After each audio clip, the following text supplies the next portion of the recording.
Welcome back to the Damage Report, everybody. I'm John Adarola. It is a big show. I'm going to be running solo for the most part, but we do have guests who are going to be joining us throughout the hour to break down some really important topics. So in not long, Fox News, the way they say it, they've got their opinion side and they've got their fact side. But the problem with their fact side is that they don't have facts on their side. And we're going to break down exactly why that is and how important it actually is for the financial bottom line of Fox, potentially, with a representative of Media Matters joining us in just a little bit. Later on in the show, Allan Holmes of the Center for Public Integrity is going to be joining us to break down the path that got us to the Trump tax cuts, how significant they've been, some things that we might misunderstand about them. Very important financial information we're going to be breaking down there. And then throughout the show, the theme, I guess, today is battle. A potential coming battle with Iran, and also a battle inside of the Democratic Party when it comes to climate change, with Joe Biden going up against Bernie Sanders and Alexandria Ocasio-Cortez on the Green New Deal, and a middle road on climate change. We're gonna be breaking down both of those battles. Also, stick around for the end of the show. We've got Meanwhile in interesting news from around the world, the environment, crossbows, tons of stuff. It's gonna be fun. But we're gonna jump into our first topic first, which makes sense from my point of view. Hold on to your butts, we might have a war with Iran. I know some people were holding out hope that the guy who called himself the most militaristic person in the world would not launch us into more regime change wars, but if he gets his way, if John Bolton gets his way, we could soon be at war with Iran. At a meeting of President Trump's top national security aides last Thursday, Acting Defense Secretary Patrick Shanahan presented an updated military plan that envisions sending as many as 120,000 troops to the Middle East should Iran attack American forces or accelerate work on nuclear weapons. Both of those conditions, by the way, for sending an absolutely massive number of troops are really interesting when you think about them. In the first part, you have, should Iran attack American forces? Now, there are unambiguous ways that Iran could attack nuclear forces. There are also ways that we could imagine, you and I, that could theoretically be spun into an attack on American forces that would allow us to engage in an absolutely massive, disastrous war with Iran. We've seen this before in America. We could be seeing it coming up soon. And also, or if it accelerates work on nuclear weapons. Well, that's interesting. We had a way to stop them from accelerating work on nuclear weapons. It was called the Iran Nuclear Accords. It was working pretty well. Trump actually pulled us out of that. Now, Iran seems like they're going to start to resume some of the work. If anybody helped to have Iran accelerate work on their nuclear weapons, he's dwelling in the White House, actually. I would lay the onus on him in this particular case. Now, just to put it in a little bit of historical perspective, the theme of this segment is going to be historical perspective. That 120,000 troops, that's approximately the size that initially invaded Iraq, to give you an idea. And that, by the way, is not being pitched as a force to invade Iran. That's not what they're saying. What they're saying is, this is just the soldiers we need in case they attack US forces somewhere in the region. We would need far, far more to actually invade Iran. And so if that is their goal, and if they're successful in pursuing that 120,000 troops, an absolutely monstrous number that we'd be sending at incredible economic cost to the United States, that would just be an appetizer, and God only knows how big that number could get at some point. Now that, at least as of now, is perspective. It's a plan that they're talking about, but there is already action on the ground and on the water. As a precaution, the Pentagon has already moved an aircraft carrier, B-52 bombers, a Patriot missile interceptor battery, and more naval firepower to the Gulf region, which I'm sure Iran will not take as any sort of provocation. And they will simply keep on keeping on with no extra. How many times have we been through this? We send some threats, then they do something. We send some forces there while telling them that they should not accelerate any sort of their plans or move any more onto an offensive military footing. Of course, they are going to do that. We will use that to justify God only knows what. We've been down this path. We're still on this path in multiple countries in the region to this point. And Donald Trump himself has tried to get tons of credit for being the guy that has been drawing down forces in the region, even though the drawdowns, if you look closely, are almost always reversed within a few days or a week, and they're not as large as they're pitched to be. But he wants that credit, and here we have us moving in the opposite direction. Now, just to be clear, in case it wasn't clear, the revisions in that plan were ordered by hardliners led by John Bolton. That's Mr. Trump's national security advisor, a guy who has never met a country he did not want to change the regime of. And again, as I said, they're not calling for a land invasion of Iran. That's not anything that they would want. No, they're just sending 120,000 troops to scare them, I guess. And let's see, so Bolton, he has this plan, big action. What about Trump? Oh no, nothing from him. On Monday, asked if he wants regime change in Iran, he said, we'll see what happens with Iran. If they do anything, it would be a very bad mistake. What about our mistakes? What about what we're doing that hypothetically could lead to military action against Iran? That, from my point of view, is a massive mistake. He has got plausible deniability that he's not involved in it. He's just responding to what they're doing. And it's really John Bolton. He's the hardliner. If you have an issue with him, maybe someday we'll kick him out, but not Trump. He won't be tarnished as a guy that gets us involved in another decades-long war in the Middle East. And for people who care about facts, who care about any of this, who've been paying attention, his next quote, "We just don't want them to have nuclear weapons, not too much to ask." See, Iran agrees that that is not too much to ask. In fact, a couple of years ago, they agreed. That is why they signed on to the Iran nuclear accords that everyone agreed they were abiding by. Shockingly, they were abiding by it. But they were, and it was working. It was an incredibly difficult diplomatic achievement, but we were able to get that, and we did not move into some sort of war with Iran, even though many of us were afraid for a number of years that that would be the inevitable result. If John McCain had become president, it certainly seemed like it would be, but even when he was not, there was fear that the military-industrial complex would get what they would want, and we would engage with a war in Iran, and we avoided that. We did not avoid a lot of the other ones in the region, but that one, potentially the biggest, most disastrous war that we can imagine in the region, we did avoid. And then we got Trump. And then the guy who has called himself the most militaristic person in the world, who has surrounded himself with hardliners and xenophobes and radicals and neocons and all of that. What do you know? We might be getting that war at long last. Now, I want to just add a little bit more on top of this, because when you are following the news and you're gonna hear about things happening in the region, you're gonna see the quotes, Iran's, their leaders, they're saying, we're prepared for everything, the stuff that people always say when they're about to go to war or when they want to avoid it. It's hard to say exactly. You're gonna see it from the point of view of America, but more specifically from the point of view of the powers that be that are interested in this conflict, and certainly the economic powers in the military-industrial complex that are gonna make a ton of money if we do go to war. And so everything that happens in the region will be spun from that point of view. But at least just briefly, I wanna put you in the point of view of a person in Iran, whether in the government or a regular person, because you understand from our point of view, we have pitched everything that they do as a violent provocation. We assume that everything they do is untrustworthy and that they are going to tend towards terrorism and violence in all cases. In many cases that might be true, but that is the approach that we have for virtually everything that they do. Now imagine if you were growing up in Iran and you have studied the history of the US's interaction with Iran. Let's go over just a few of the highlights that might make it a little bit more difficult to actually take anything the US says at face value. Back in 1953, the CIA was involved in a coup against the democratically elected government of Mohammad Mossadegh. We took it out. They have devolved into theocracy as a result of our involvement in their democratic processes. When Iraq invaded Iran, a war which killed hundreds of thousands of people in Iran, we enthusiastically supported Saddam Hussein, which was a great call in a number of different ways, and probably not something that after just a couple of decades, the people of Iran are going to forget.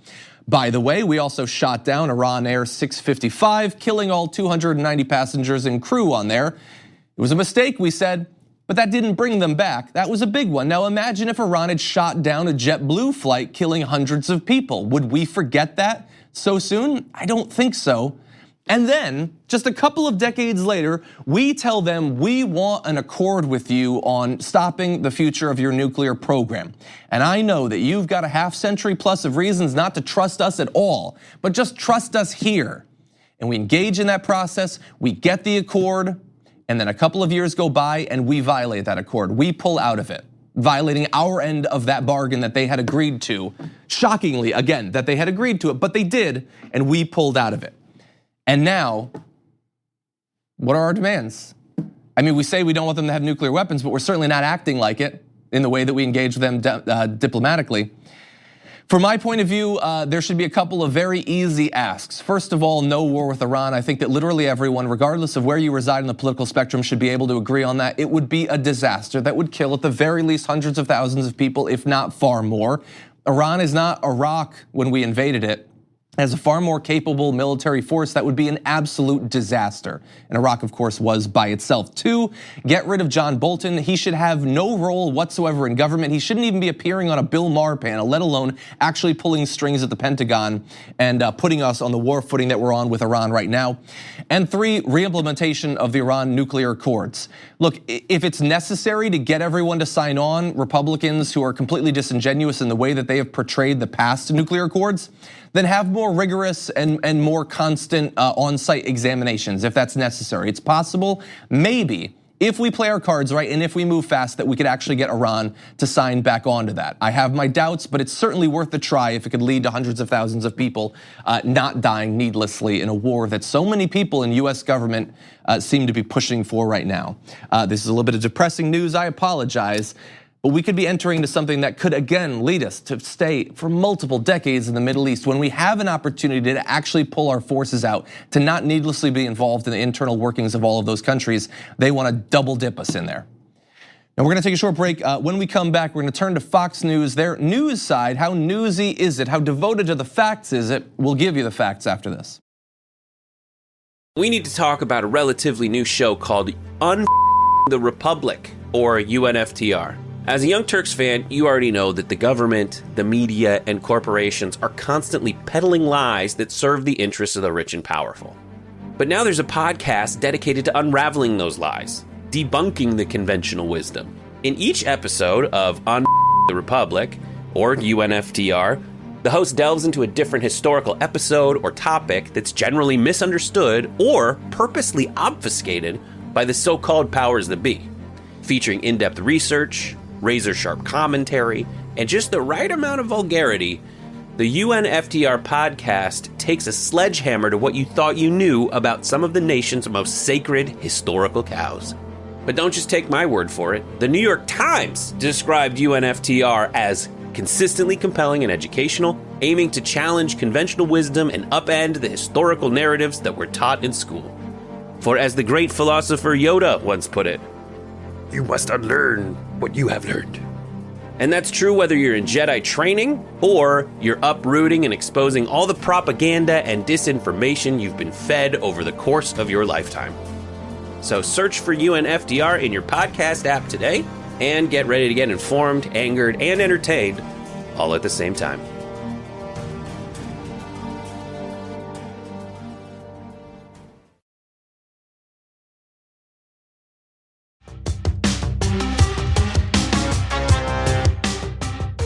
Fox News often likes to claim that there are 2 sides to their business. There's the opinion side, your Sean Hannitys and your Tucker Carlsons, and they're super hardcore conservatives. They come at the news from that perspective, and they're not journalists. So you can't really hold them to any sort of high standards in terms of accountability to the facts or ethics or anything like that.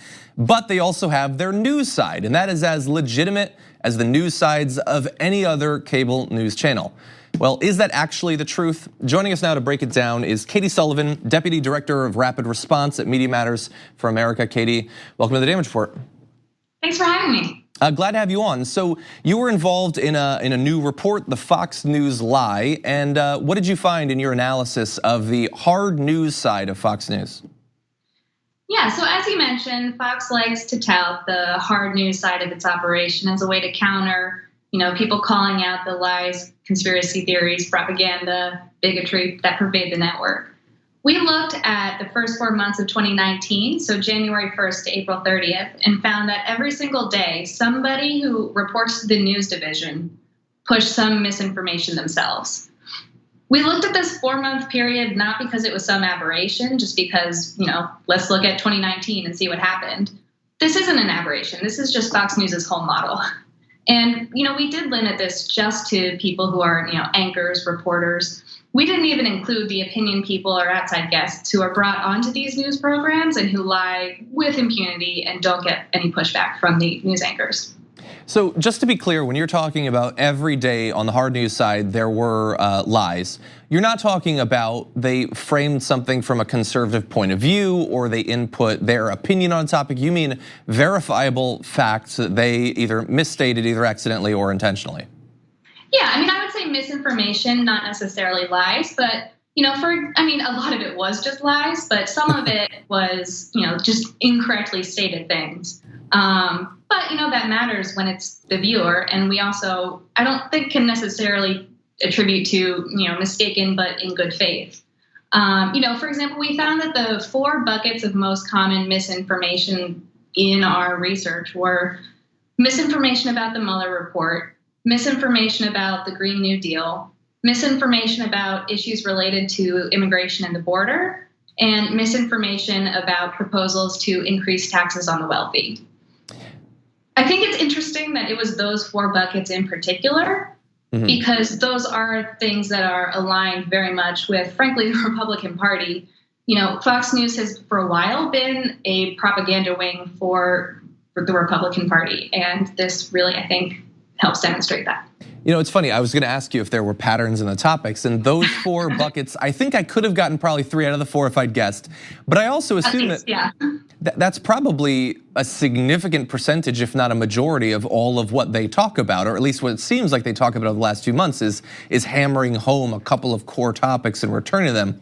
And so it seems like if misinformation is coming in those areas, I mean, what good are these claims that they're just journalists, that they might be on a network with people who have opinion? It seems like that reputation that they're trying to accrue is probably not deserved. Exactly. I think immigration is one really good example. We have done other studies in the past showing that Fox talks about immigration issues more than CNN and MSNBC do. And this is what happens when the majority of the public, cable conversation about a topic is happening on Fox, and a good chunk of what's happening there isn't even true. That does not contribute to a very well-informed population, citizenry, electorate, American, body. Yeah, and so that's interesting. I mean, so you can look at individual statements and you can ascertain whether they're true or not. But also in topic selection, they can lead people to believe that certain topics are more important than others. I mean, look, I would agree that, like, for instance, the Green New Deal is certainly worthy of discussion. But if your coverage is going to be spreading misinformation and false ideas of what actually is, it'd probably be preferable that you didn't talk about it at all. And so there are certainly multiple ways that you can deceive. Some are a little bit harder to exactly put a pin in, but there are multiple ways that you can do that. And I'm also curious, so Media Matters is putting out this report at a time when the reputation of Fox for their ability to be, reliable journalists and all that might be important. So they're actually doing some advertiser presentations and things like that at this point as well, correct? Yes, that's right. They have their upfronts right now, which is they're selling all of their ad space for 2020 to basically middlemen who will then sell that space to companies. And right now, I think that these people who are buying that ad space need to think really hard about whether that's actually a good investment.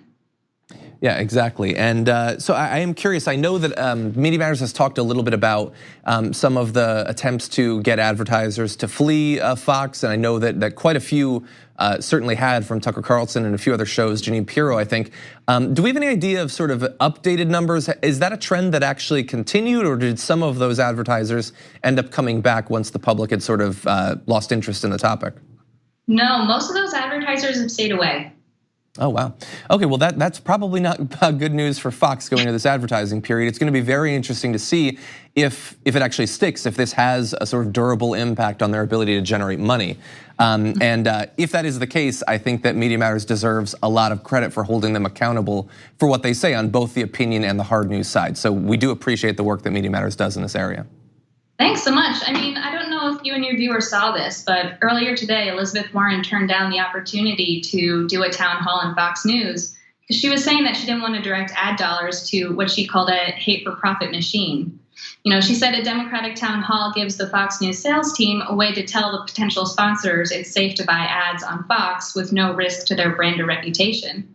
And it's not. And this is a point that we've been making for some time now, is there's no reason to legitimize Fox and give them cover to sell ads that will support toxic bigotry and outright propaganda throughout the whole network, which really isn't contained to Sean Hannity and Fox and Friends. Martha McCallum, who co-hosted the Bernie Sanders town hall back in April, that town hall was on April 15th. The next day, April 16th, she went on air and misrepresented his tax plan. Yeah. Yeah, not surprising, but it is depressing. And yeah, we're gonna be reading a few of Elizabeth Warren's tweets a little bit later on the show, but I appreciate you highlighting that topic.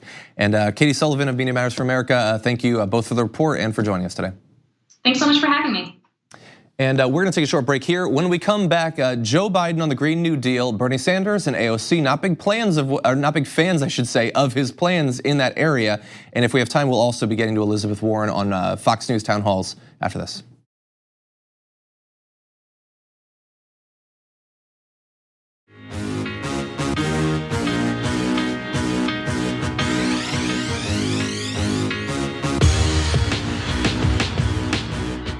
Last week, we got an initial idea of what Joe Biden would do and perhaps not do when it comes to climate change. And there has been a lot of criticism of his plan from this show and from most of the environmental progressives who've been leading the charge on climate change over the last year.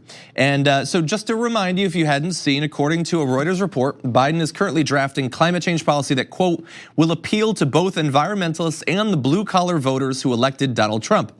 The plan will reportedly focus on initiatives such as rejoining the Paris Climate Agreement and regulations on emissions and vehicle fuel efficiency, which, look, if you just put it like that and you focus on what's there and not on what's not there, that sounds fine. It sounds like a continuation of the Obama policy, but there's a lot to not like even in that statement. First of all, there's nothing bold about it whatsoever.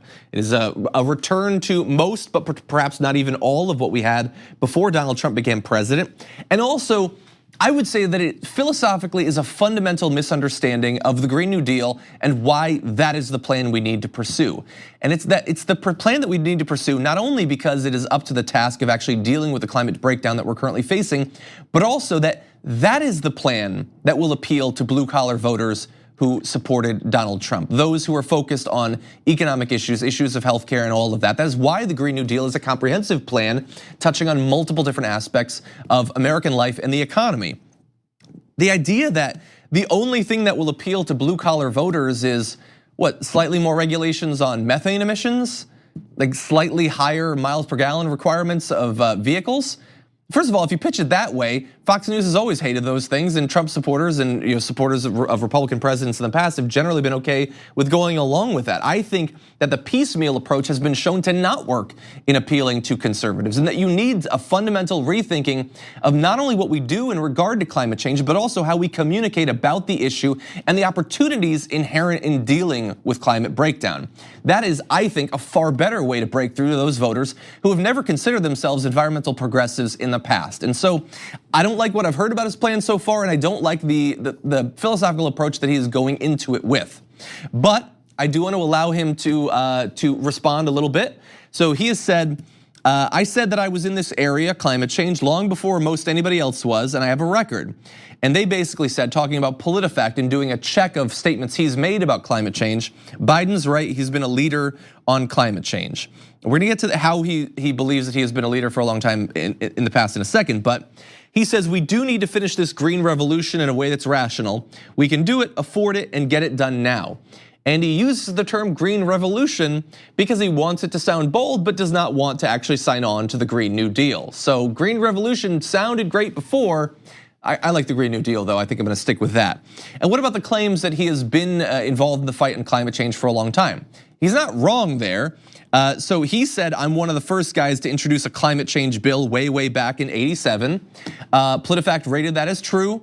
There had been debates and things like that, but that was the first bill, actually.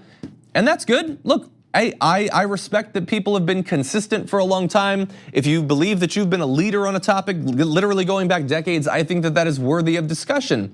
But we can also take a look at what the discussion was back then, what actually came of these debates, and whether your current plan has actually evolved along with our growing understanding of how big of a threat this actually is. If you had a bill in 1987, and we're in a far worse situation than we were in the late 80s, and you still have a late 80s mindset to actually dealing with it, I don't see that as evidence that you're the guy to lead on this issue. You seem like a guy that had some good things to say 30 or so years ago, but hasn't actually paid attention to changes in science and what we can actually do about it. So that, to me, is like 1% as valuable, saying I had this plan in the 80s, than actually putting forward a bold plan, which he now says is coming, and that we should expect it at some point. And he says that I never said that I was for a middle road, that's just how the media has pitched it. Okay, that's fine. You haven't said middle of the road, but we are going to evaluate your actual plan when we actually see it. And as of right now, we have very little. So what do people actually think about him as a leader on climate change? Well, let's turn to some of the people that I trust to be leaders on this issue, including AOC. Now, she had a big Green New Deal town hall with the Sunrise Movement just yesterday. Here is some of what she said about Biden and his approach to this issue. I will be damned if the same politicians who refused to act then are going to try to come back today and say we need a middle of the road approach to save our lives. That is too much for me. And I agree with her. Again, he had, like, you know what a middle of the road approach, you know when it would have worked? The late 80s. I think that it actually would have. If we had been reasonable back then and had taken climate change reasonably serious at that point, we might have been okay with carbon taxes and some subsidies and a more gradual switch over to renewable energy. That might have actually been fine at that point, but we're not at that point. The whole 12 years figure that you hear a lot coming out of the UN, which is actually, by the way, 11 years now, if that was 41 years, okay, you could have an approach like that. But it's not 41 years, it's 11. We do need more bold, quicker action, and I don't know that I actually trust him on that. And now I want to say just a little bit more about what AOC was talking about at the town hall last night. She had a great quote. She said, so often when folks, particularly conservatives on both sides of the aisle, when they say that calling for a Green New Deal is too much or too extreme or too radical, at that point someone cut in to say no middle ground. She says no middle ground is right. And she says, because I'm curious. I'm always curious when they say that, oh, it's too much. What do they actually mean by that? Is 100% clean and renewable energy too much? Is fighting for dignified jobs that pay people enough to live too much? And they don't actually say. They say that we can't afford it necessarily, relying on right-wing think tank figures of how expensive it would actually be, and say that we need something more reasonable, that we don't want to turn off conservatives, but they don't actually make the case for why conservatives, more than liberals, would be less interested in their kids living in a world where we can actually farm, where we're not dealing with massive intra and interstate conflict. All of those things. The response is always incredibly vague when the problem is incredibly specific, and I think our solution needs to be as well. Now, Bernie Sanders has also talked about this topic recently, saying the United States must lead the world with a global approach that emphasizes the Green New Deal. And when we do that, we not only address the great environmental crisis of our time, but we make millions of good paying jobs. And that is how you appeal to those Trump supporters. Not by saying, hey, wouldn't it be nice if your Accord got 2 more miles to the gallon? That is not how you actually do that. And look, in a more fundamental way, my issue with Joe Biden on this issue, it really has to do with how Joe Biden and liberals like him approach government. Now, I would say that believing in the best in people and expecting that if we band together, we can really accomplish something, that's a fine value. That is a liberal value. It's arguably a progressive value, and I do like that. Outside of government, I like it in TV shows and stuff like that, but unfortunately, I don't think that he actually knows who the Republican Party is. So in New Hampshire, he predicted that once President Trump is out of office recently, he said Republicans will have an epiphany and work with Democrats towards consensus. No, they will not. They won't have an epiphany, and they certainly won't work with Democrats. They will become the resistance at that point. And this, by the way, is not a prediction. This is not just me looking forward and assuming that that will be the case. That is what they were for an 8-year period that few people in American politics should understand better than Joe Biden, because Joe Biden was the vice president when Republicans refused to work with Obama on literally anything. That was not after an epiphany after Trump. That was before Trump was actually an issue. That's what the Republican Party was. And they have only become more extreme and more entrenched in the radical positions than they were back when they weren't working with you on anything. Why would you believe that suddenly the need to appeal to a more extreme Trump base would make them, what, more bipartisan? I don't believe that. And I just fundamentally don't trust that Joe Biden has actually learned nearly enough over the past 30 years. Let me bring this up. Jess Bidgood of the Boston Globe said, in Nashua, Joe Biden again defended the 1994 crime bill, second day in a row, saying this idea that the crime bill generated mass incarceration, it did not generate mass incarceration. And he gives some other reasons that he thinks other things were to blame for that. I guess that's an argument that he can have, but it certainly is out of step with not just progressive thought in the Democratic Party, but the mainstream of the Democratic Party. He has not learned some of the easiest to learn lessons from the 80s and 90s. And for an issue that has moved so fast since that time, I don't know that he can be trusted. Now, unfortunately, we don't have more time to get into that. We are gonna be moving on. We're gonna take a break. When we come back, Trump's tax plan, how bad was it? How big was it for business? We'll get into that after this.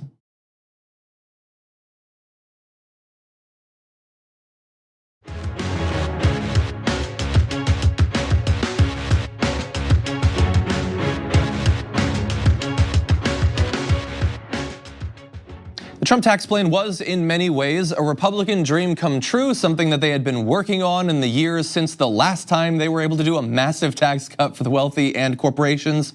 But how did we actually get there? And those massive numbers that we've talked about of money being moved around in one direction or the other, how did it actually come to be? Well, joining us now to break down that process is Allan Holmes, senior business reporter at the Center for Public Integrity. Allan, welcome to the Damage Report. Nice to be here, thank you. Glad to have you here. And I know that you did a 6-month investigation of the process that led to those Trump tax cuts. What are some of the standout things that you were able to discover in your research? Well, the number one thing is that this was pure and simple a corporate tax cut bill. That's what they wanted. They wanted to redo, get the rate down. Even Obama administration wanted to do that, but they came much, much lower than Obama had agreed to, about a 28% rate from a 35% rate.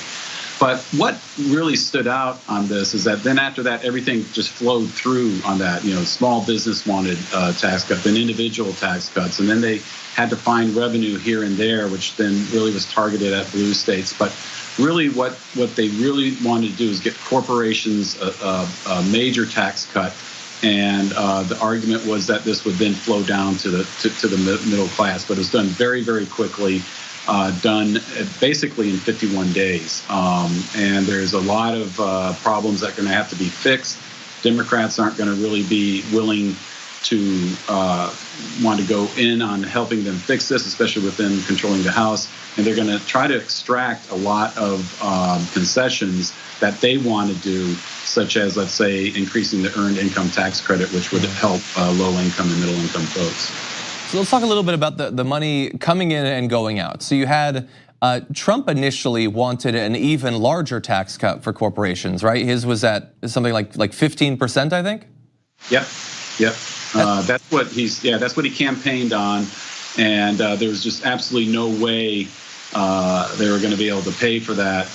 The reason Obama had agreed to 28% corporate tax, you could fiddle around with the tax code and get to a point where you can pay for that. But once you start going below 28%, it starts getting very, very difficult. The rule of thumb is that for every 1% that you drop corporate income tax rate, you're going to create about $100 billion deficit over 10 years. So you can imagine if you go down to 15%, people, even some conservative Republicans were thinking, "Wow, that's really deep. That's going to create some huge debt, such as somewhere in the neighborhood of $3 to $7 trillion over 10 years." Yeah, so we're talking about absolutely massive numbers. And what strikes me is that even before this gigantic, like as you're saying, larger than they had wanted tax cut for businesses, the overall share of the tax burden in the country that was being paid by corporations had been trending down, I believe, for decades at that point. That has had some gasoline thrown on it thanks to this bill. But in your report, you also talk about there had been some proposals, I think from Paul Ryan and perhaps others, that could have made this more, at least hypothetically, revenue neutral, and those options were not actually pursued. That's right. In June, right before the presidential election in 2016, so June 2016, Brady and Ryan unveiled what's called a better way, and it's basically an agenda for the coming Congress to consider. And they, at that time, you remember, they thought that Hillary Clinton was going to be elected. So it was written up as a way of compromising with the Democrats. And in that was something called the border adjustment tax, where you would tax imports coming in. That was going to raise about $1 trillion over 10 years. That's a lot of money to pay for tax cuts in other places. But come November, Trump wins. And as one lobbyist said, it was basically, okay, how low can we go with the corporate tax rate? All bets were off. The Republicans were in control. And that just changed the dynamics totally about what was going to be tax reform. And tax reform is basically trying to make the tax law and tax code fairer for everybody to basically tax cuts and creating huge deficits. And so you have a bill that was largely drafted in secret, and the actual process was incredibly quick in comparison to something like the ACA that was this interminable process over months and months. And then to get it passed, in your report you talk about what was done while they were counting votes, what they were doing to appeal to individual senators. Do you have any examples of some of the changes that were made to the bill to ensure that they would get certain votes? Well, the number one thing that was done, and this is what made the whole tax cut bill possible, was that you had to come up with something called budget reconciliation. And the reason they did that is that you only needed 51 votes to get through the Senate rather than 60. And on the Budget Committee, the Senate Budget Committee then sets that number. And they only had 11 Republicans to 10 Democrats. You lose one Republican and you lose budget reconciliation and tax cut bill is dead. The person they were worried about was Senator Corker out of Tennessee. And he's a known deficit hawk. He called the deficit a bigger threat than the threat from North Korea at one point. And so to appease him, they had to come up with a pretty complicated, and I don't know if I have time to go into it, but a pretty complicated accounting method to show that this was going to not create huge deficits. But they're basically, people call these, a lot of these gimmicks, smoke and mirrors, but they convinced him that they could get to what close to deficit neutral, meaning that increase in economic activity would create more tax revenue. They had something called current policy baseline, which I won't even begin to try to explain to you, but that was going to raise another $500 billion. And they convinced him that this would be the case. And so it voted out of the Budget Committee at 11 to 10. And that's what set the course for the tax bill to go through. They convinced him. And we know that a lot of those sort of economic tricks that they would employ, or that the right-wing think tanks that were generating these like fanciful ideas of how much economic output would be spurred by this, inevitably those numbers always get revised. I mean, even the overall cost of this tax bill, it seems like every couple of months it's being revised upward, which is depressing in its own way. I am curious, in your research, there had been talk before the midterm elections, Donald Trump saying that they were readying to do some sort of second round of tax cuts. Is that still a thing that's being debated? Maybe the switch over in the House might have changed that calculus. Did you see anything in that area? No, I don't think you're going to see that coming up. Trump sold this as a cut to the middle class. Yes, some of the individual rates were cut, but by far goes to the wealthy and the top 1%. They wanted to try to get something through this year. They also tried to do something near the end of the year of the last Congress. But Democrats just aren't ready to play ball. If you recall back in the ACA, that was passed totally by a party line vote for the Democrats, and the Republicans never even wanted to consider trying to improve on some of the problems that they were having. That any bill needs to be, or any law needs to be tweaked afterwards. Mm-hmm. This one's quite an exception, though. The Tax Cuts and Jobs Act is quite an exception. But you're not going to see any tax cuts coming up soon. It's in the tax law right now. They're due to expire in 2025 for individual cuts, not corporate. So everybody's taxes will probably go back up then unless they extend them. Exactly. Yeah, it's funny how that works out. Allan Holmes, thank you so much for joining us. We really appreciate your reporting. And if anybody watching wants more detail, they can go over to the website for the Center for Public Integrity and see an amazing write-up about your research. Okay, thank you very much. Thank you. We're going to take one last break. When we come back, Elizabeth Warren calling for candidates not to appear in town halls on Fox News. We're going to lay out her argument after this.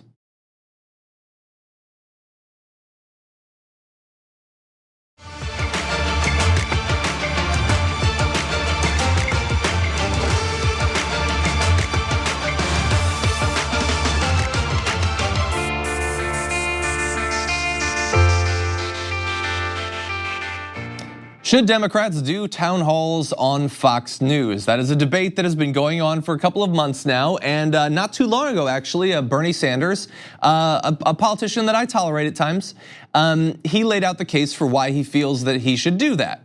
Now, he said at the time that I've done town halls with Fox News before. I know who they are, but I also know my ability to communicate with the voters in a town hall-like environment. I have access to different sorts of voters if I go on Fox News. And in the past, I have been successful in breaking through. And at the time, he talked about some of the lines that he had given in his past town hall that worked very well and might have been successful in drawing some of those conservative voters over to the Democratic side. And then he did his town hall.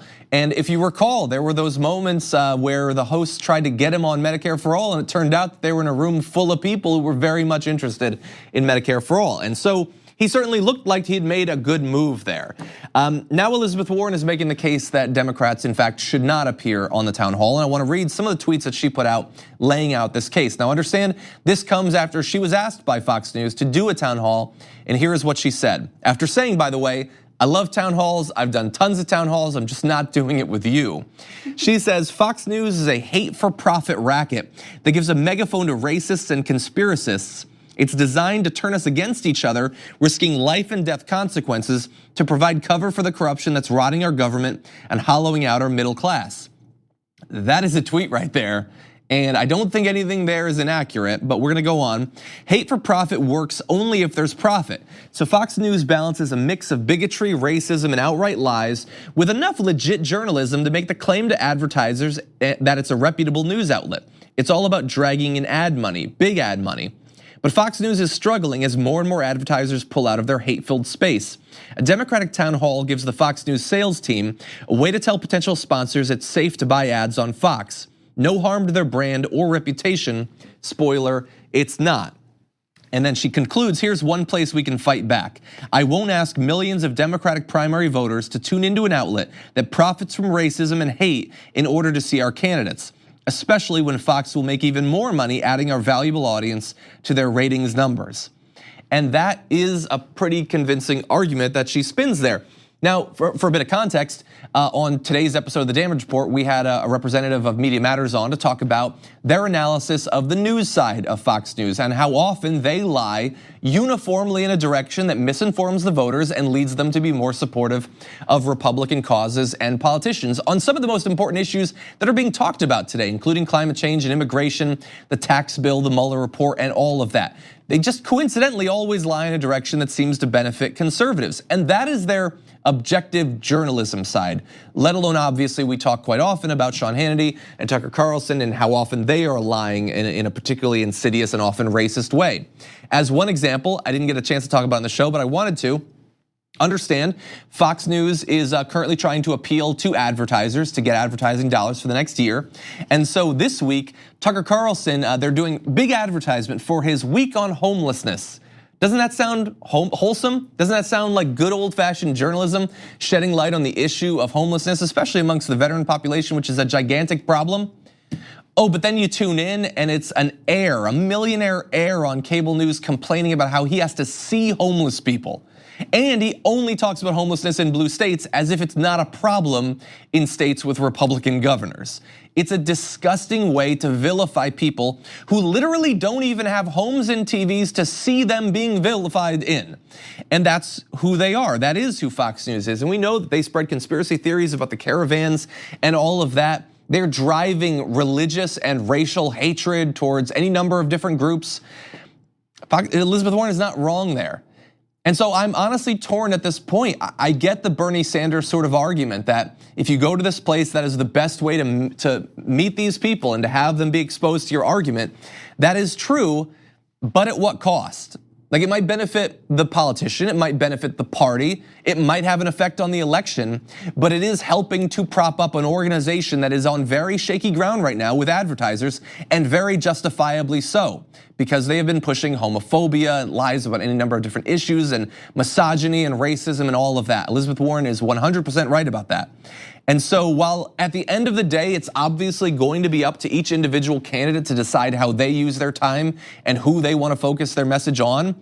And while obviously I'm going to be generally supportive of Bernie Sanders, at this point, I find Elizabeth Warren's argument pretty compelling, and I would probably advise that if you're going to appear on Fox News, you should have a damn good reason for it in the future. Now with that, we unfortunately didn't have time to get to Meanwhile In, but tomorrow it's going to be J.R. Jackson. Brooke is going to be back in. They'll talk about that and a number of other issues.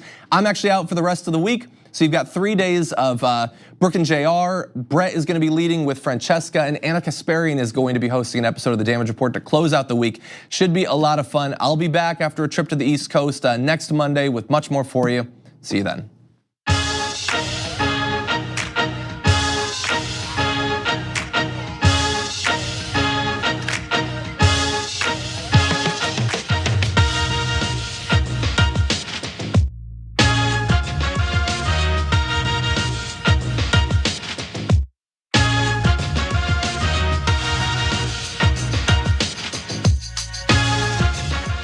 Thanks for listening to the full episode of The Damage Report. Support our work, listen ad-free, access members-only bonus content, and more by subscribing to Apple Podcasts at apple.co/TYT. I'm your host, John Derola. I'll see you soon.